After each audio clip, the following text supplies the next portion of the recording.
Hello, everybody. Welcome. This is Carl's Roller Coaster Podcast.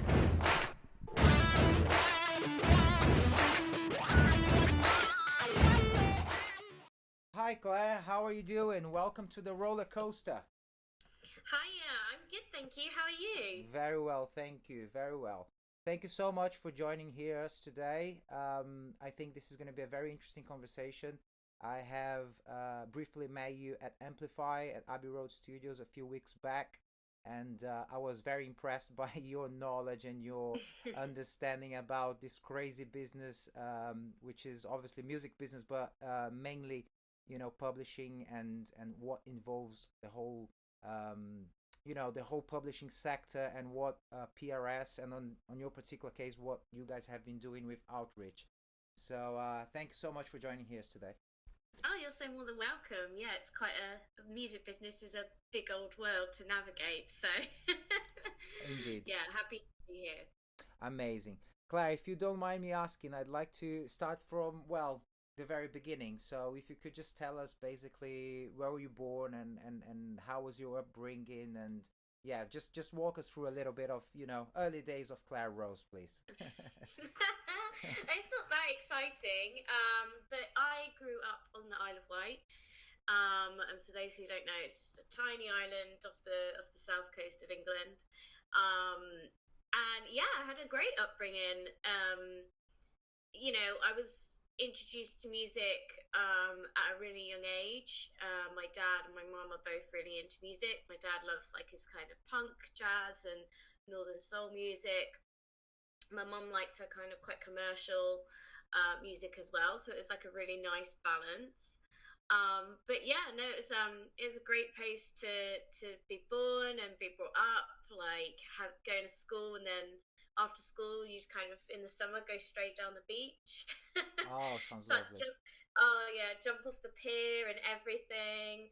It was really safe as well, like because it's not a big city or a big place. It was just like really nice if you'd kind of been out on a night out walking home at 4 in the morning. I just felt really safe. It was just really nice.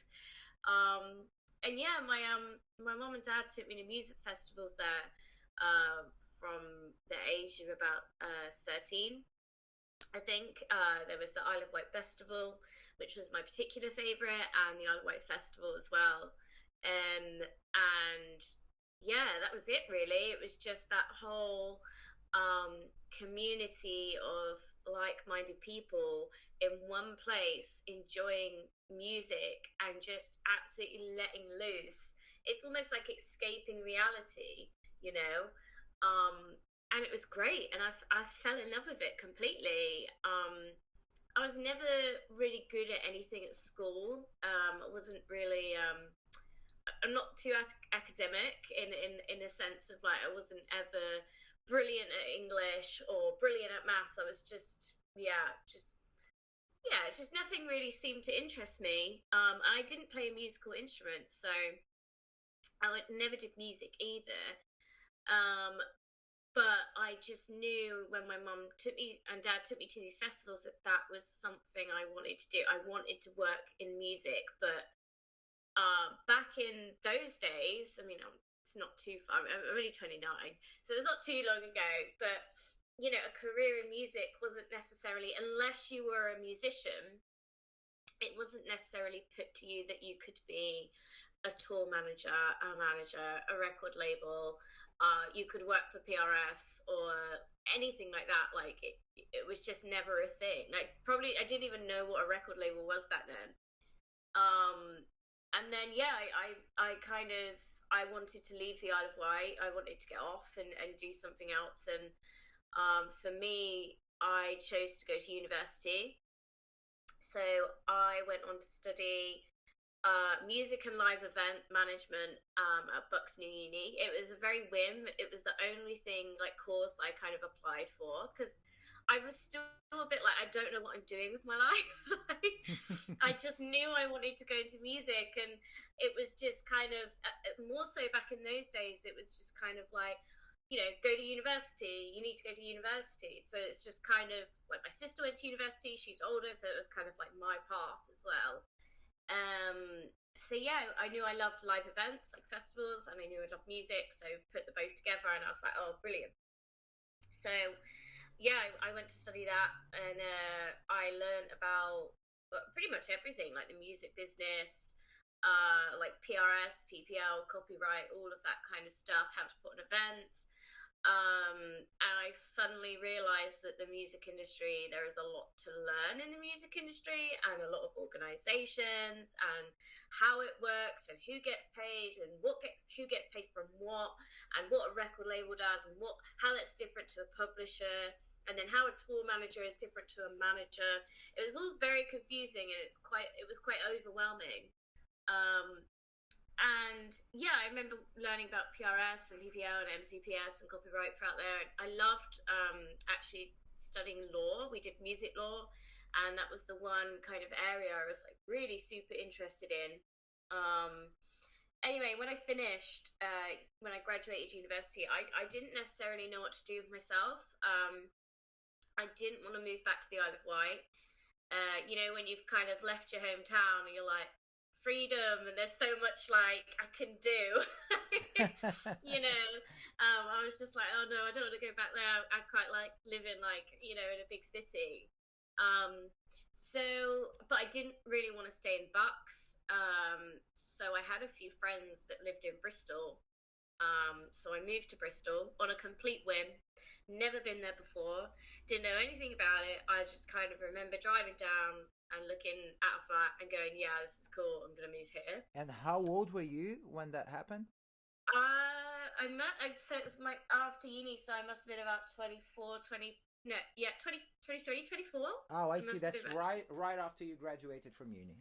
Yeah, right after I graduated. Because and honestly, like being really honest, I came out of uni and I was like, I don't want to go back home. I don't want to live here. Where do I live? And I was still like really unsure of what I wanted to do. And I felt like at uni, when I was with all the, you know, my kind of course mates, they were quite decided in what they wanted to do. Like, one of them wanted to be a tour manager. One of them wanted to work at a record label. You know, and I still didn't know what I wanted to do. I was really confused, and yeah, I just didn't know what I wanted to do. So yeah, I moved to Bristol. And it was amazing. I loved it. I love Bristol. I'm really glad that I did move there. I spent like the first 9 months or so working in like a kind of call center.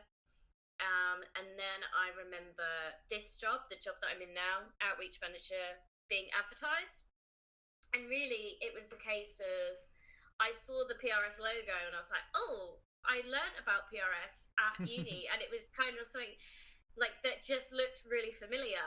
So I looked at the job application, and I literally thought, I just looked at it, and like half of it, like I could do, and the other half I was like, I don't even understand what that means. Like at the time I was like, I don't know what an account manager is. What does that mean? I don't know what that means.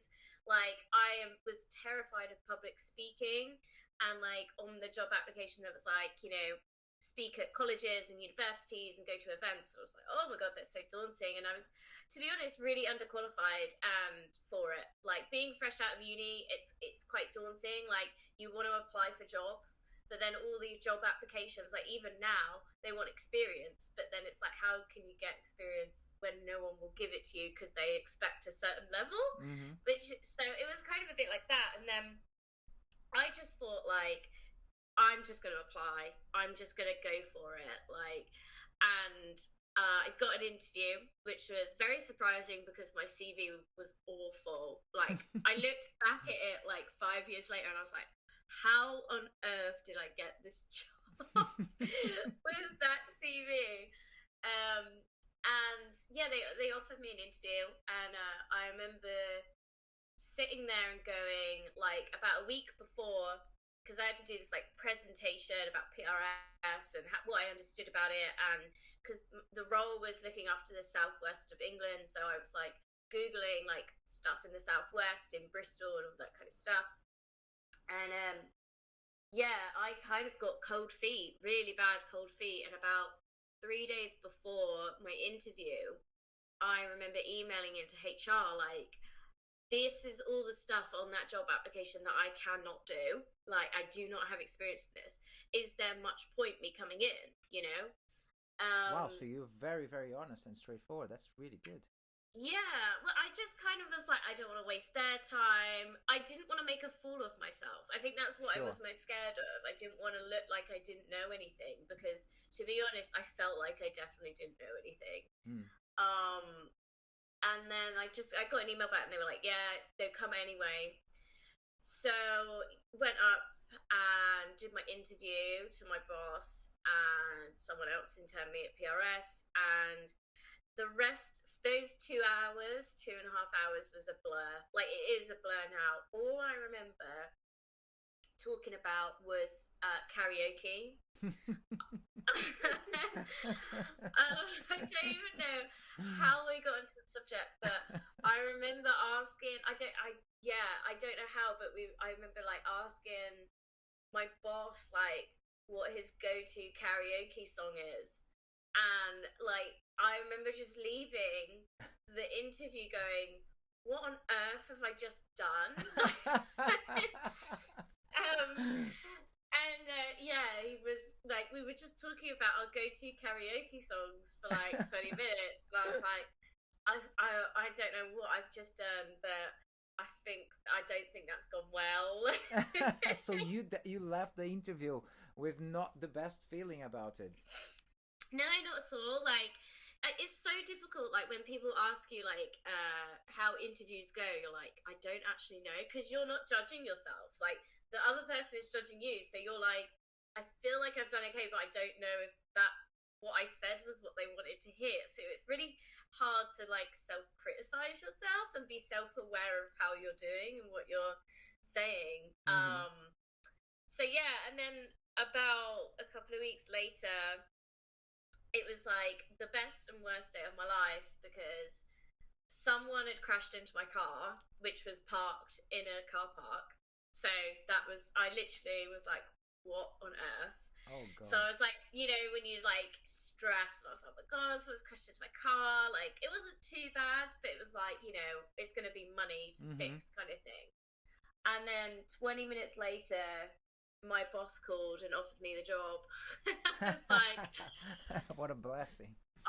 yeah, I was like, okay, so I had my bad karma and now I'm having good karma. And yeah, I remember I was like, absolutely, yeah, 100%. Like the call center that I worked in didn't have any windows. It was like a tin box, Mm. it wasn't the best. So like, yeah, being offered the job was like really nice, and I was just very happy like all the rest of that day. And the guy who crashed into my car was like, I'm so sorry, I'm so sorry. I was like, don't worry about it. It's totally fine. I'll be out of here in 6 weeks.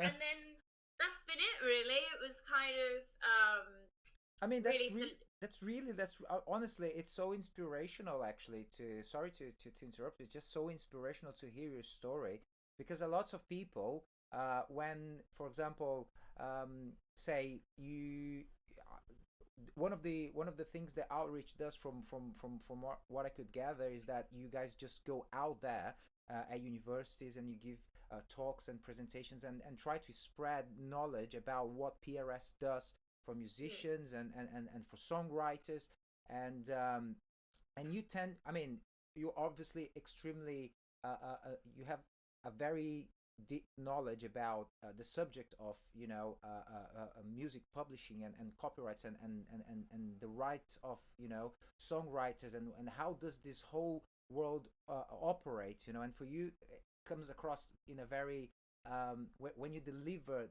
when you give this information out, you come across in like it sounds so simple the way that you put it and very easy for people to understand, which when I hear you saying that, like a talk in public is something that would scare you, and it definitely doesn't come across like that. Not anymore. No, I mean I've been in my role over 6 years, nearly 7 years now. So Yeah, I can still remember.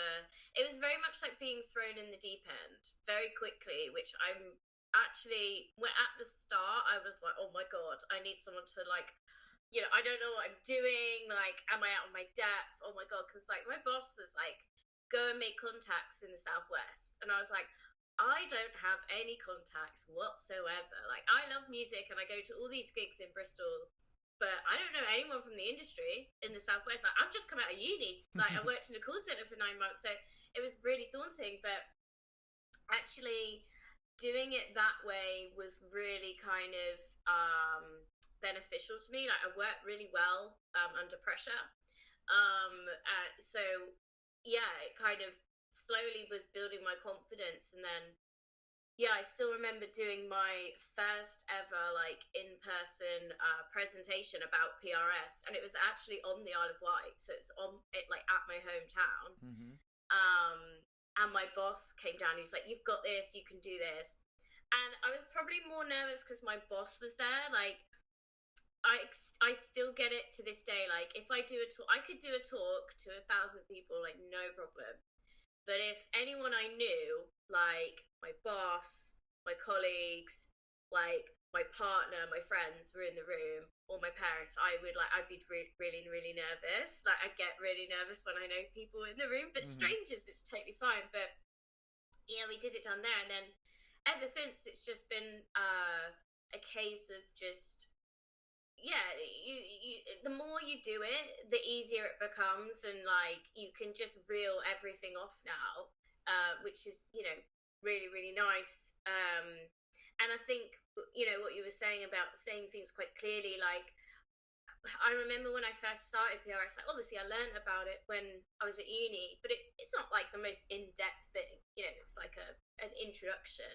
Mm-hmm. And then when I kind of started my job, I had to learn everything, like copyright, the different types of copyright, publishing, master rights, what happens to those rights, like if I'm a songwriter and I sign to a label, what happens to my rights, what happens to my royalties, everything like that, like I had to kind of learn about, and it was so complicating. And now when I do like talking or presenting, I kind of think, how would I like to receive this information? If I was saying it to myself 7 years ago, Mm-hmm. how would I like to like receive it? And it's always like, just keep it really simple, use examples, try and use visuals if you can, so I'm a very visual person. So like someone could send me like an A4 document explaining everything to me, and I would read it 10 times and still not get it.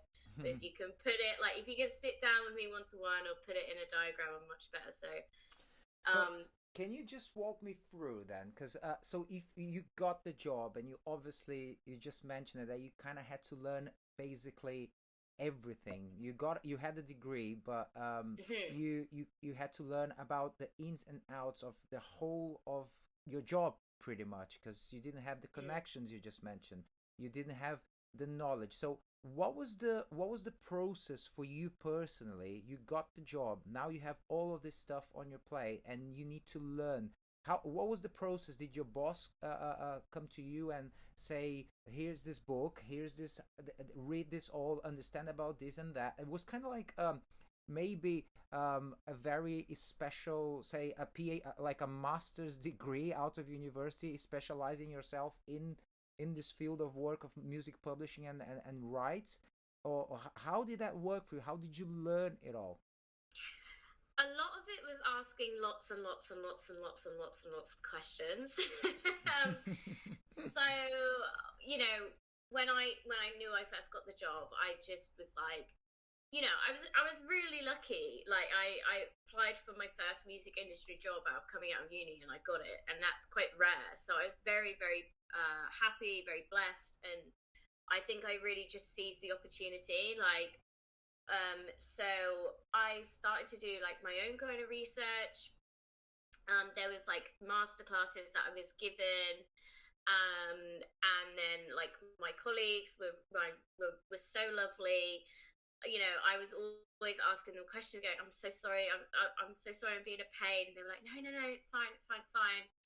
Um, but I feel like a lot of it I learned like um just here, there, and everywhere by just speaking to people. Like my job is a lot of the time like speaking to people, and like so I'd be speaking to like a songwriter or a band, and it would be like, oh, this is PRS, and they'd be like, okay, here's some questions, here's some more questions, here's some questions, and the ones that I couldn't answer because I didn't know, I would just write them all down and then go and find them out. And it was a very big process of doing that, I think, like, and going into the office, which I was barely in because our offices are in London, and I lived in Bristol at the time. I live in London now, but and having meetings and things going on, and I would just literally pick up like keywords, abbreviations, and then just like note them down, and then I'd probably just sit down with someone or Google it the best I can. I feel like what I try and do a lot of the time is try and find something I don't know out, and then I'll go to like colleagues or anyone else that I can find who might know the answer and say, this is the question that I've been asked. This is what I kind of think the answer is. Am I right, or am I kind of semi there, or am I completely wrong? And then, majority of the time now it's kind of like, yeah, that's right, and like, or just I add a little bit more on. But yeah, I feel like it was very much like that. Basically, it was real life questions that members and non-members and publishers and managers and record labels had, that kind of helped me to learn. Because I think I could have been given the best masterclass on PRS, but then every person's situation is very different. Mm-hmm. So, when we do our PRS talks, they're quite mainly to a songwriter who is, obtains all their rights. But, it was asking someone who was going to sign to a publisher when they asked me, like, oh, what happens to my rights? And actually, I didn't know. So it was kind of going off and finding that out for them. That now it just helps me to kind of retain all that knowledge. So there was a lot of help, a lot of questions, but I think it was more like the questions from like our members and songwriters and other people that kind of made me think, oh yeah, I haven't heard of that situation before, so I'll go find that out. And it's just been since then like stored away for 6 years. Right. So, Claire, what's your well, we've been talking obviously now. How did you get the job? I mean, it's honestly, I mean, just hearing you now tell me all this, it's really interesting and formidable in many ways, because it's a very successful story that you actually haven't really planned for it, you know. So it's really, really, really good to hear it, because a lot of people.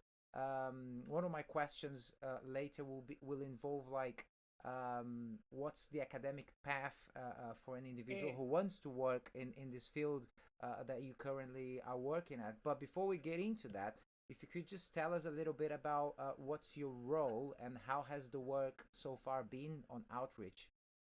Yeah, so my role is I'm an outreach manager, and I look after the west of England and London as well now. So I moved to London 2 years ago, and I look after London as well.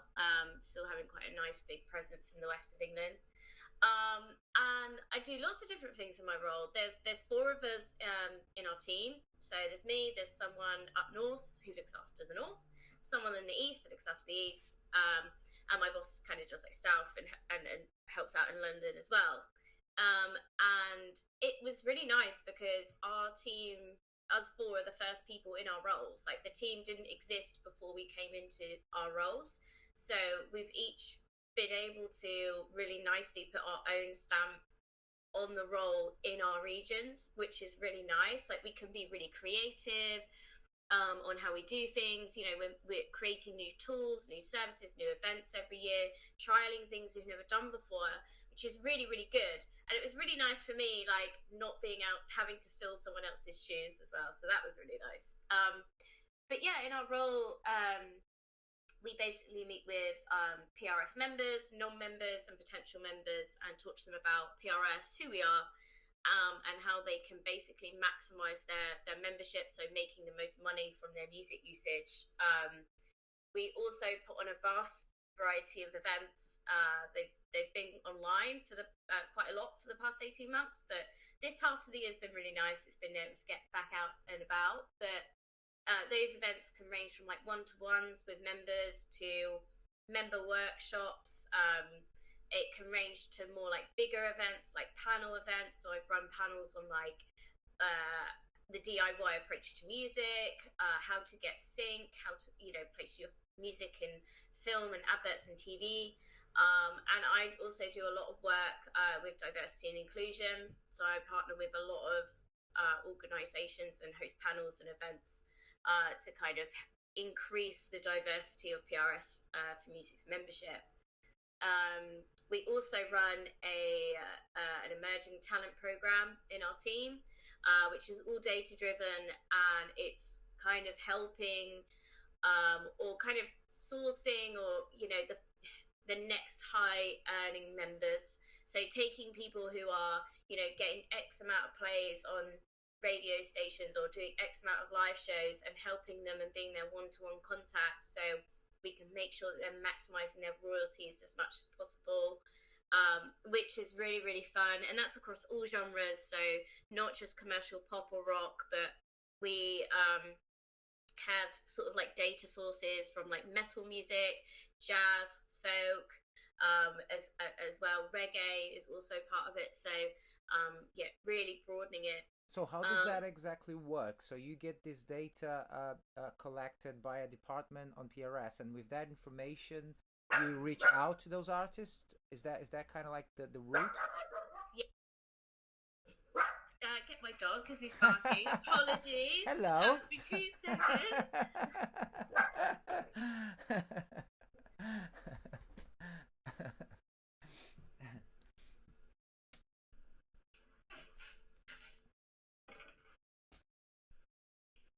Sorry about that. No problem. That's what it happens when you work from home. So he's now sat on my lap. Oh. But yeah, so what happens is we've kind of notified these kind of like data sources, like which is kind of like radio stations and live music as well. And then we get notified on how many times these people might be like played on that station, and it kind of gives them a certain amount of points, if you will. And then once they come over a certain amount of points, they're probably at a time where they will need, one-to-one help with maximising their royalties. We can give them advice on funding, music funding, and stuff like that. So it's a really good program, and it's been able to identify quite a lot of key songwriters and bands, and just give them that little bit of extra needed help for them to kind of help in their journey in a music career. So we've got that side, and we also arrange and attend a lot of events, like music industry events like the Great Escape, Live at Leeds. We work with Girls I Rate, Mentor Me sessions, Liverpool Sound City, all over the country. And I'll meet with anyone really. I'll meet with managers, publishers, labels, and talk to them if they need help. We do a lot of talks in sort of like education establishments like BIM, DBS in Bristol, Brit School.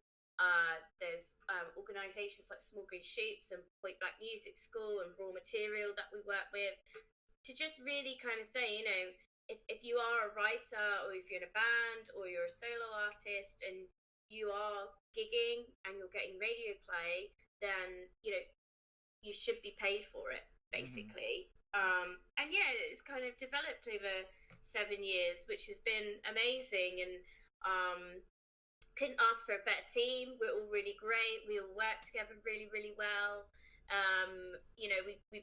We all kind of visit each other's regions and attend events in each other's regions. So yeah, it's fun, and I've thoroughly enjoyed it. And sounds really good. Sounds really good. I mean, it's such an incredible work that you guys are doing it, because I'm pretty sure that a lot of people, I mean, including myself, many years ago when I was a musician, I mean, certainly I could have done with a lot of that, and it's I think it's still very difficult because artists in general, I think nowadays not as much, because people they do realize that they need to kind of like know a bit of everything. Long are past the days that you could just focus on your craft and, okay, I'm a guitarist and I'm gonna play guitar for the rest of my life. I just went to a master class a week ago, and it was really interesting because a very well-known musician, like who basically played in a very legendary British band for many years, and it was very interesting for like a senior artist, and you talk to him, and he still doesn't really know how he made all his money, and how he succeeded in this industry.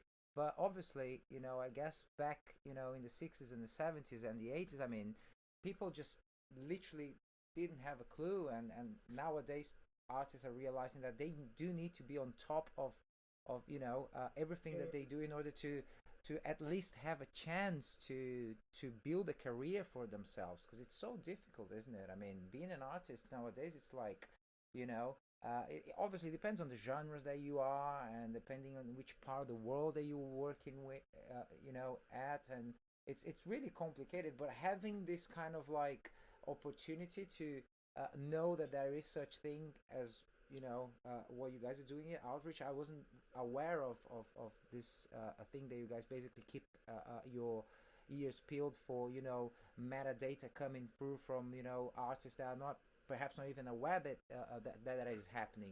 So that's really good. It's kind of like, maybe correct me if I'm wrong, but it sounds like a bit of like an A&R kind of thing as well, because people don't know that they are being that their music like is reaching people like yourselves, and I think that's a really good thing.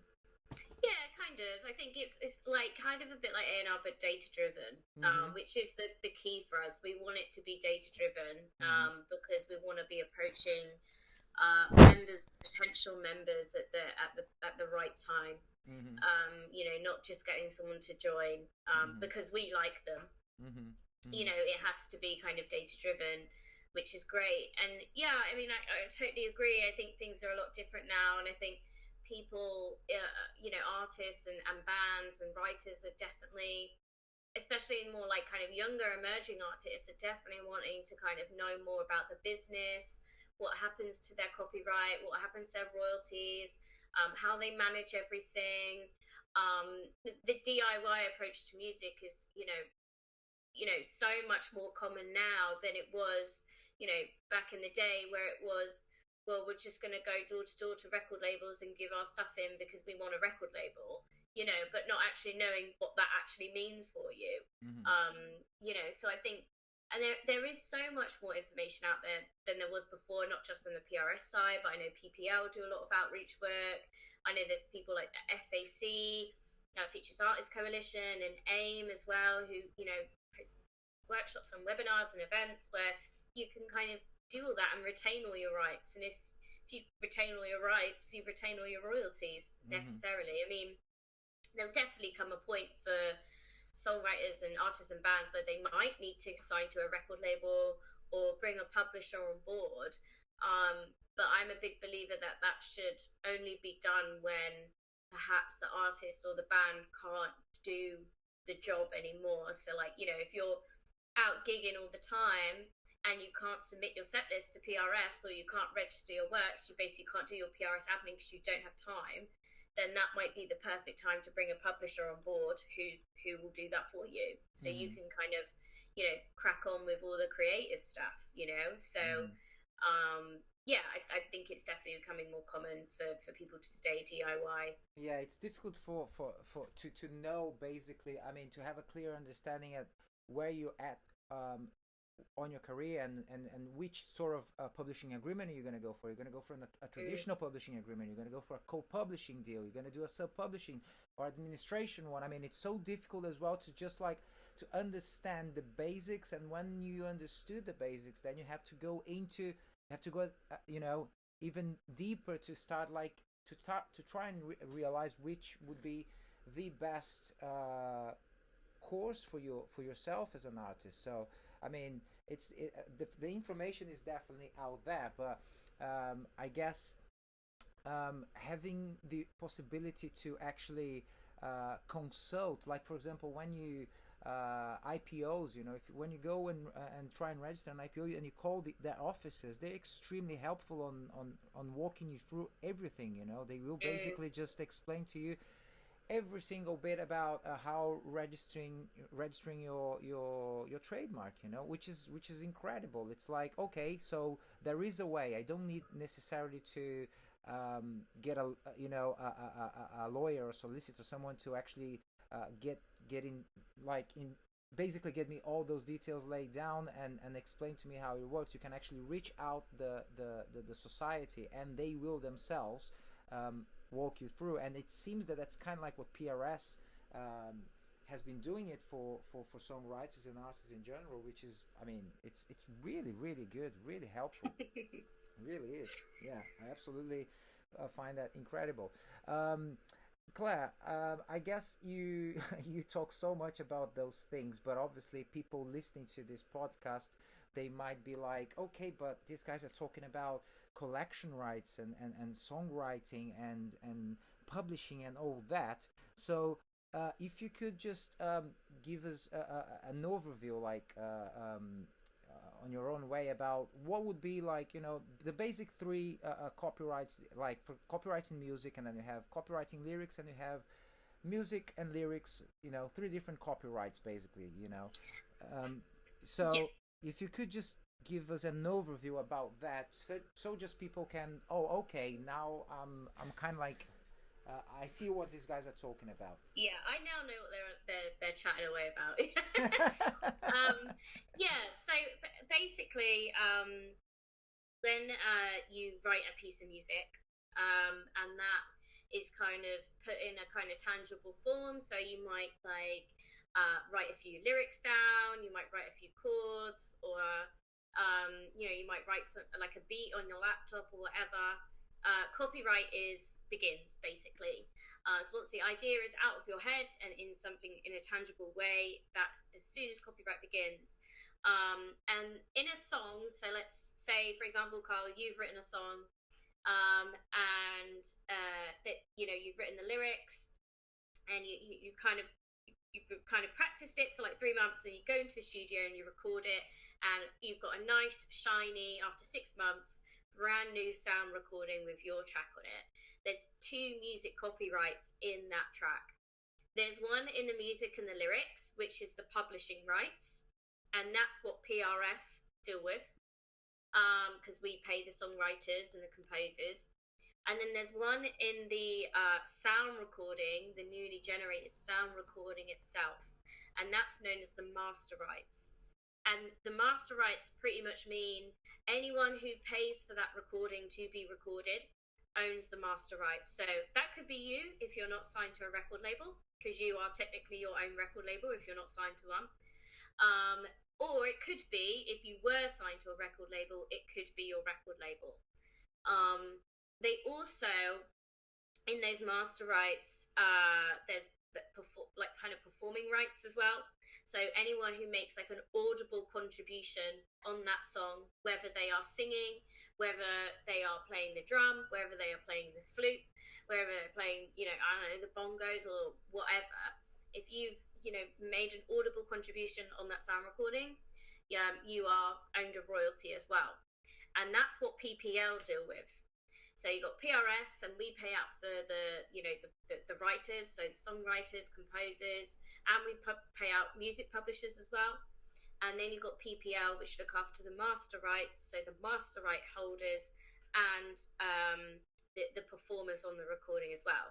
So Carl, if you have written that song 100% yourself, so there's no other co-writers on there, you're then, you know, you're playing the saxophone on that recording, and you own your own masters, then you're going to get your royalty from PRS for your publishing rights, so because you wrote the song. Then you'll get your royalty as a performer from PPL for performing on it, and then you'll get a royalty from PPL as a master holder because you own your masters to that recording. So those are kind of like the two copyrights, main copyrights in music. There is also a mechanical right, which is pretty much means when a piece of music, so you've done your sound recording, you've signed up to PRS to get your publishing royalties, you've signed up to PPL to get your master rights, and then you're like, oh, this song's doing really, really well, so I'm going to press it to vinyl and I'm going to sell it commercially on vinyl at, like, on whatever site you choose to, like Amazon or Rough Trade or Longwell Records or anything like that. There's a right in that sound recording being reproduced onto a physical product. So it's then going from a sound recording and then being copied and placed onto a physical product. And there is a royalty there. So when that record is then sold, a mechanical royalty is given to you because your music has been commercially sold on a physical product as well.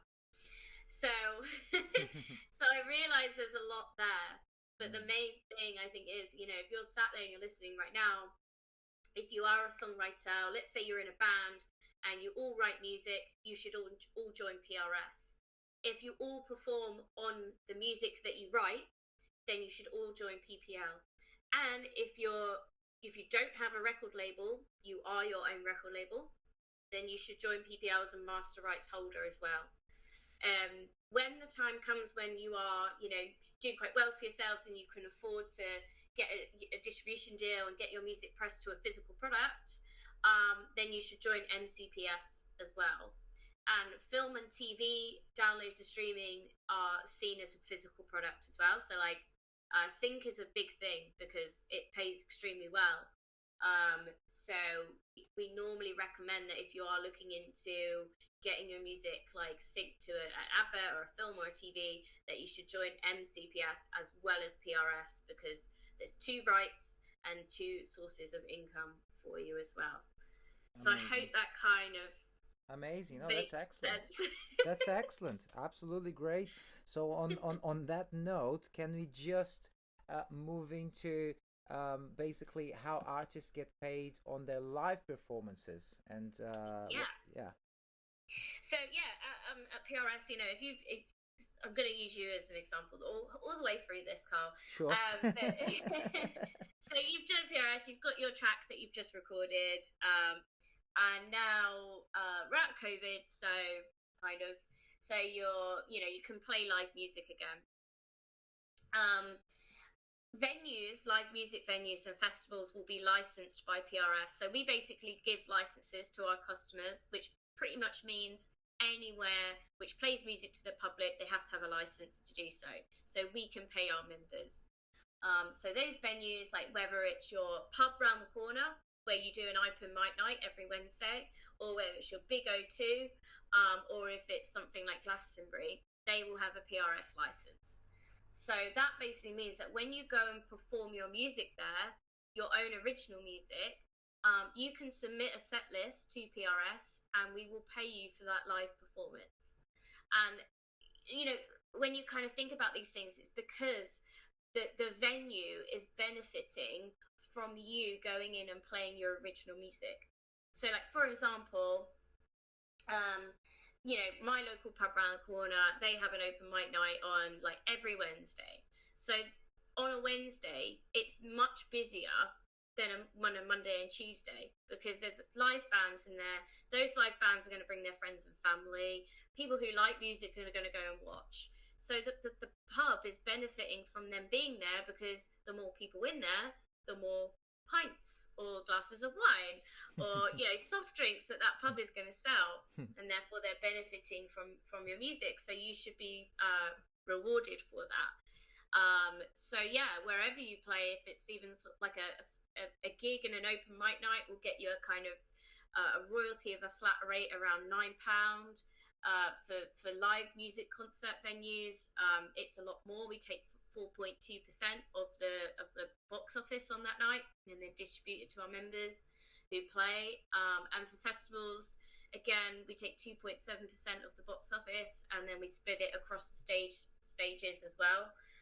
So you can expect to see like bigger royalties in your big venues and your big festivals.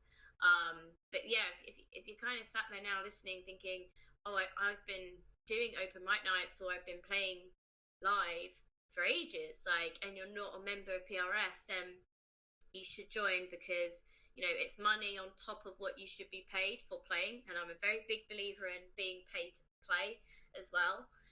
So you'll get money on top of that as well, and like 12 small gigs, in an open mic night or a bar or a pub is going to get you 100 quid. So um, make sure you do it, basically. How does how can venues be how can they be held accountable? So, for example, say um, I don't know how many live venues are just in Camden, for example, in London, and say Mm. they are having gigs tonight taking place.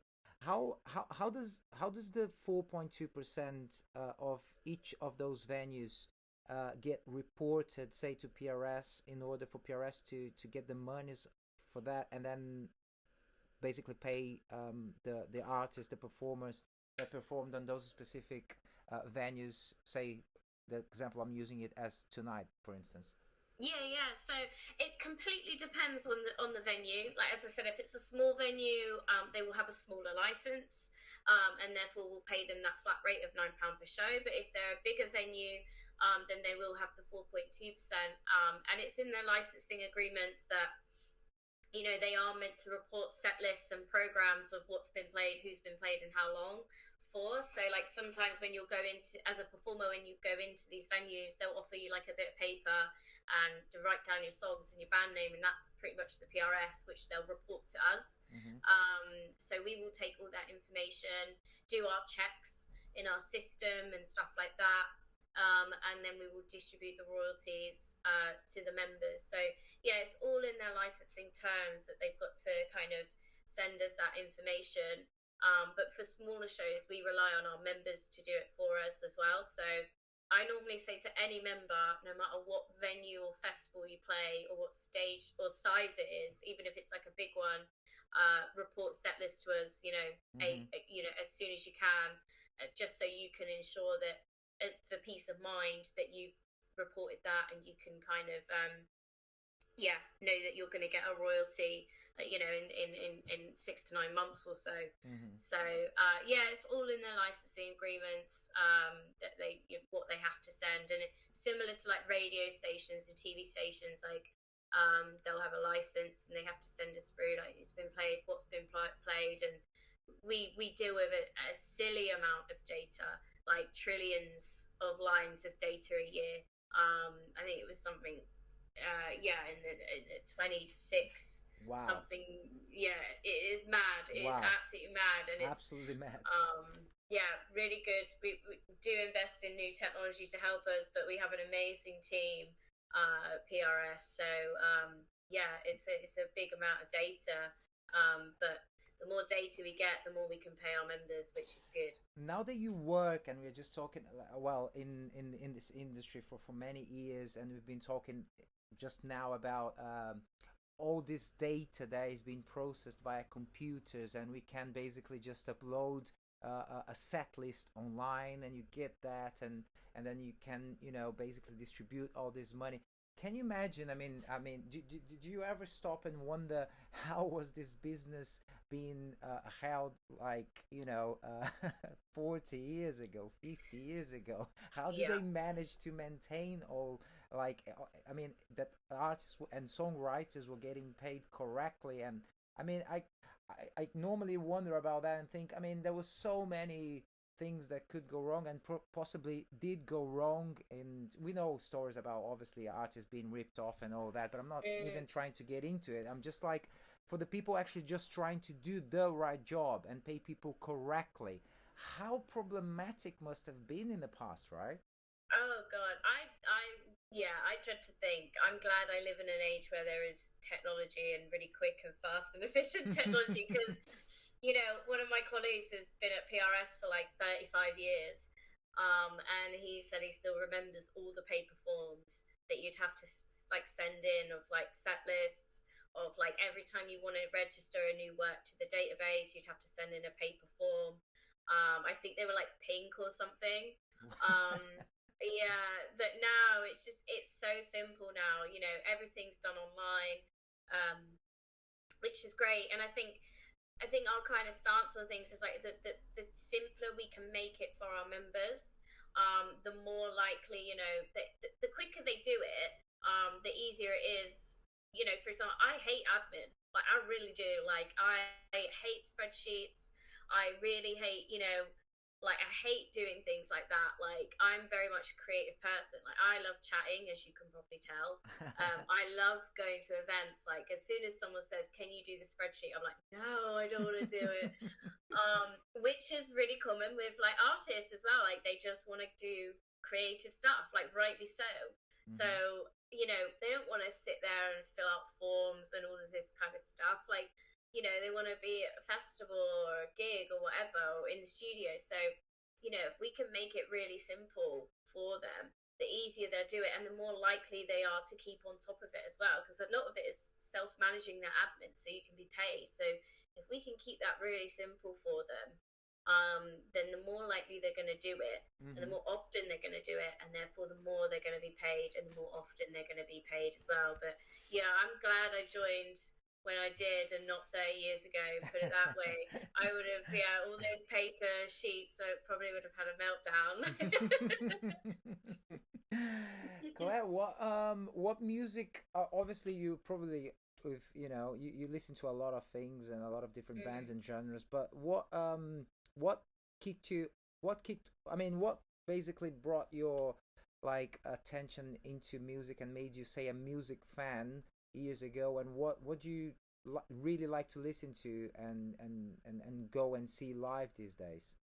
Oh wow, that is a broad question. It is a very broad question, but yeah, I mean, like try to tell us mainly, say, I don't know, perhaps your three favorite artists at the moment, or like perhaps one that really influenced you as in like you know into bringing you into music, and perhaps a couple of artists that you have been listening more recently on the last few years, I would say.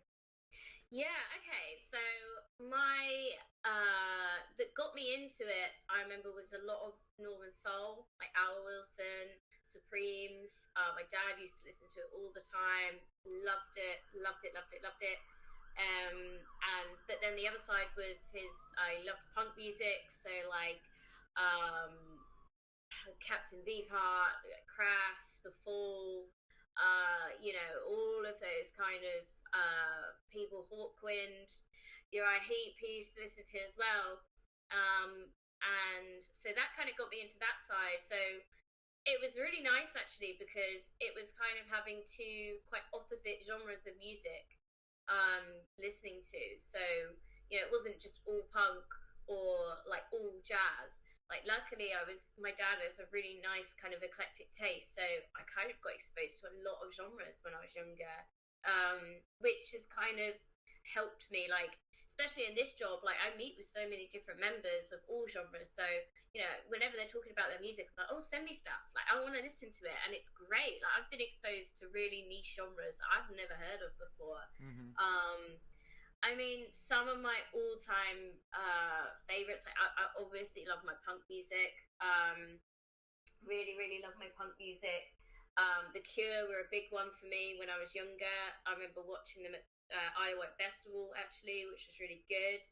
I love Post Malone. He is one of my favorite artists.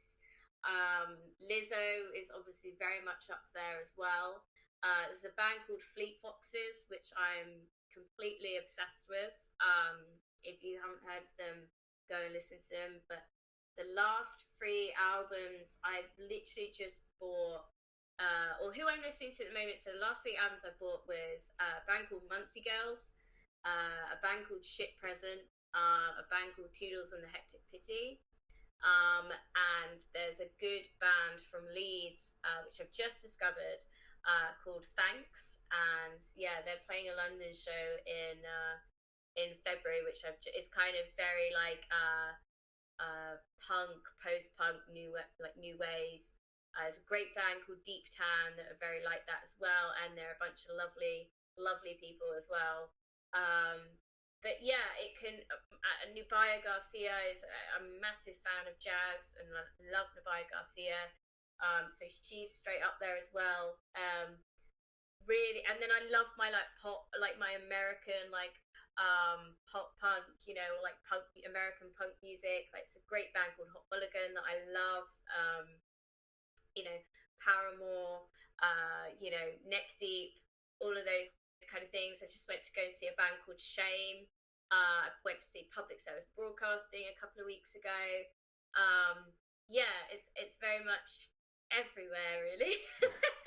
But I love that. I love being exposed to all genres and yeah, giving everything a go, really. 100%. It's so good. And there you go, folks. I mean, so many different artists that I certainly am going to get some of those names that you just mentioned, Claire, and go and check it out, because I mean, at least 70% of those I have never heard of. So that's, this is good as well, because you end up like exchange have well, just like now you have a conversation, you end up getting exposed in a way to various names that you otherwise wouldn't. So excellent stuff, excellent stuff.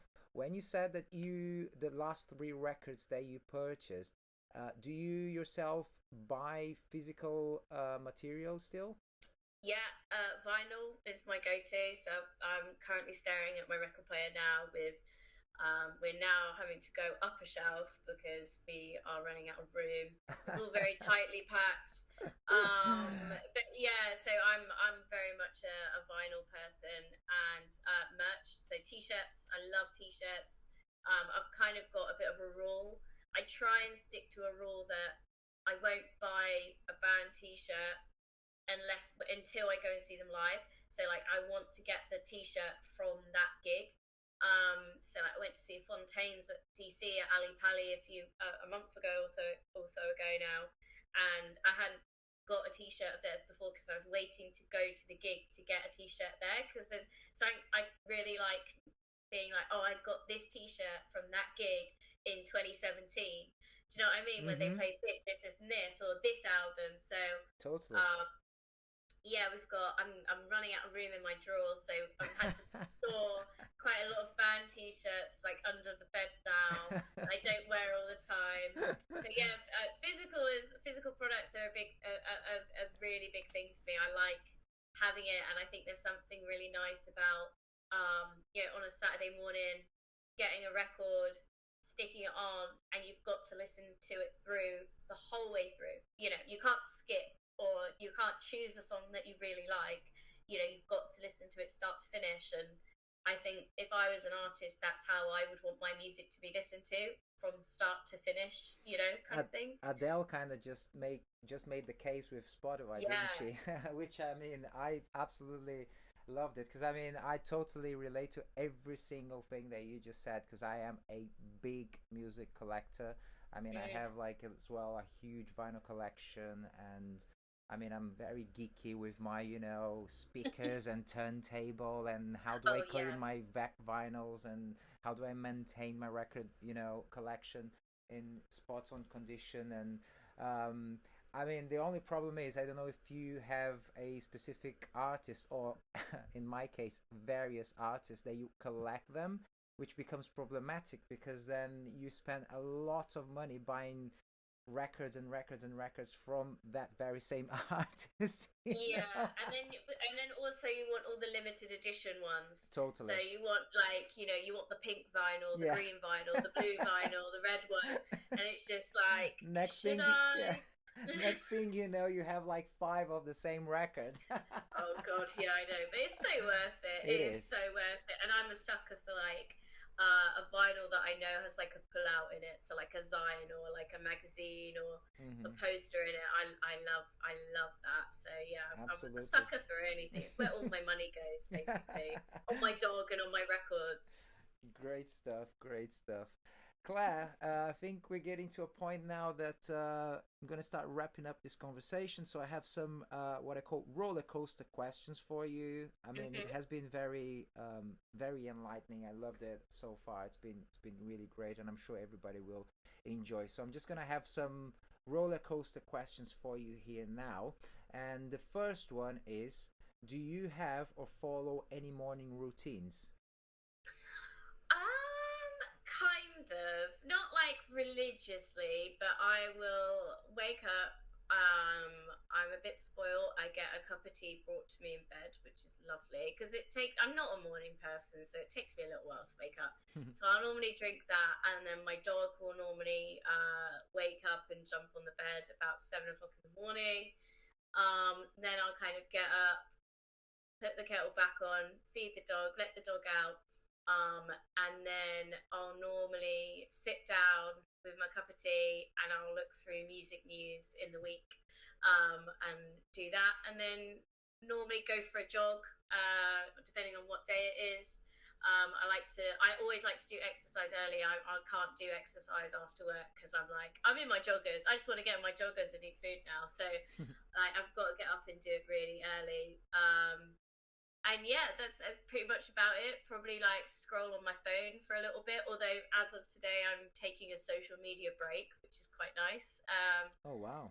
Just to give I feel like I'm just wasting time looking at funny animal videos on Instagram. So I'm like, I need to stop doing this. I bought some really good books the other day. So I was like, instead of watching funny animal videos, I've got to read instead. So Okay. yeah, that's pretty much it really. It's nothing too exciting, but I definitely do the same thing every morning. That's pretty good actually. I mean, I love the bit of, going for a jog early in the morning. I Mm. totally sympathize with that. But I mean, this was going to be one of the last questions, but since you have mentioned it, what books have you got? What are you reading at the moment? So I'm a bit funny with books. I can't really read fiction. I struggle with it a little bit. So I recently read a book called Eat, Gay, Travel, which is about this kind of guy who's like done a travel memoir, but it's all surrounding sexuality. It was really good, quite hard hitting, but really, really good. And then I literally just bought last week a book called This Is How We Come Back Stronger, which is all kind of short memoirs, if you like, or bits from women, and it's all to do with like the pandemic. And obviously, in the pandemic, sadly, there was a lot of like increase of like domestic violence, Black Lives Matter movement, and it's all kind of little stories from women about that and how they've come back stronger from those kind of hardship times. So, and then I actually did read a fiction recently, which was quite cool. It's quite dystopian, like world where this is going to sound really depressing, but it's about this dystopian world where basically you get told if you are going to die on a certain day, you are told like sadly you are going to die today.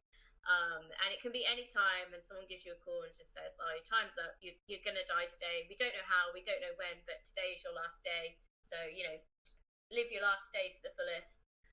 And there's this like app where if two people are like on their own, you can find your last friend, which you can meet up with a complete stranger and spend who's going to die on the same day that you are, and you can spend your last day together. And it sounds really depressing and horrible, I but find it was actually really nice. it sounds really interesting. What's the name of the book again and the author, please? Oh, I think it's called They Both Die at the End. I'm not sure who the author is. I can't see it on my bookshelf. I think it's like behind a card. But Okay. it's called They Both Die at the End, and it was really sad but really heartwarming. It's a happy-ish ending, as Hmm. happy as it could be as a last day. But it's really good, and it's really like quite an interesting like Very interesting. dystopian world. So yeah, three of those books: Eat, Gay, Travel, This Is How We Come Back Stronger, and They Both Die at the End. I would highly, highly recommend. Excellent. My next question actually fits the bill just fine now. Are you a spiritual person at all? Do you have any particular beliefs? No, not at all, really. I'm very jealous of people that are. I will say that. Like, I've never been spiritual in the slightest. I kind of, when I speak to my friends, like my family, quite jealous that they have those kind of, beliefs, or whether they're religious or spiritual or both. I'm just very much a kind of when it's my time or whatever, it's gonna be it's gonna be fine. So I'm just gonna live every day as best as I can and just try and be. the nicest and best version of myself that I can be. I think I'm just a very big believer in being genuinely kind. Although my friends do send me through all the time, like I'm a Sagittarius, and they always send me through like memes of being a Sagittarius, and I'm like, that is scarily like me. Like I am very stubborn. I'm quite fiery, and I'm like, that is very like me. But yeah, not necessarily. I just take it as it comes, really. I understand you well because I'm a Sagittarius too. So, Oh, nice, nice. so yeah, I When's do. your birthday? It was actually this past Friday. I'm just Oh, coming. happy birthday, Thank you. Friday. Yeah, I'm just coming. I'm just coming out of a big weekend of celebrations. Yeah, so. You deserve it. You deserve it. Well, happy birthday for last Friday. Thank you. I appreciate that, Claire. Thank you so much. So one of my last questions would be, what's your view about money? Oh, I mean, it's lovely. Everyone wants money, don't they? Like, I mean, we can all say like, oh, money doesn't bring happiness, but I'm like, if I had enough money to buy 10,000 dogs and go on holiday all the time, I would 100% do it. Like, I would 100% do it. I'm very careful with my money. I'm very much like live within my means. And I mean, there are things that I spoil my dog Rotten, who is currently sat in his teepee. You know, it's just a nightmare. But I think, yeah, it's just like, yeah, I don't think it's everything. It's a nice thing to have. Like, I try to spend my money on things that I really, really enjoy, like save my money for. So, like, for example, like I rarely get takeaways. However, once a quarter, I will go out for a very nice meal. You know, an Hmm. expensive meal. There's something that I haven't eaten before, or something like that. I have certain things that I will spend a lot of money on, like my dog or food or Doc Martens, because I love Doc Martens, so they're up on my brand. But yeah, I don't think it brings happiness.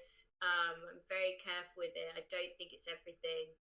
I know people who earn a lot of money, but don't enjoy what they do.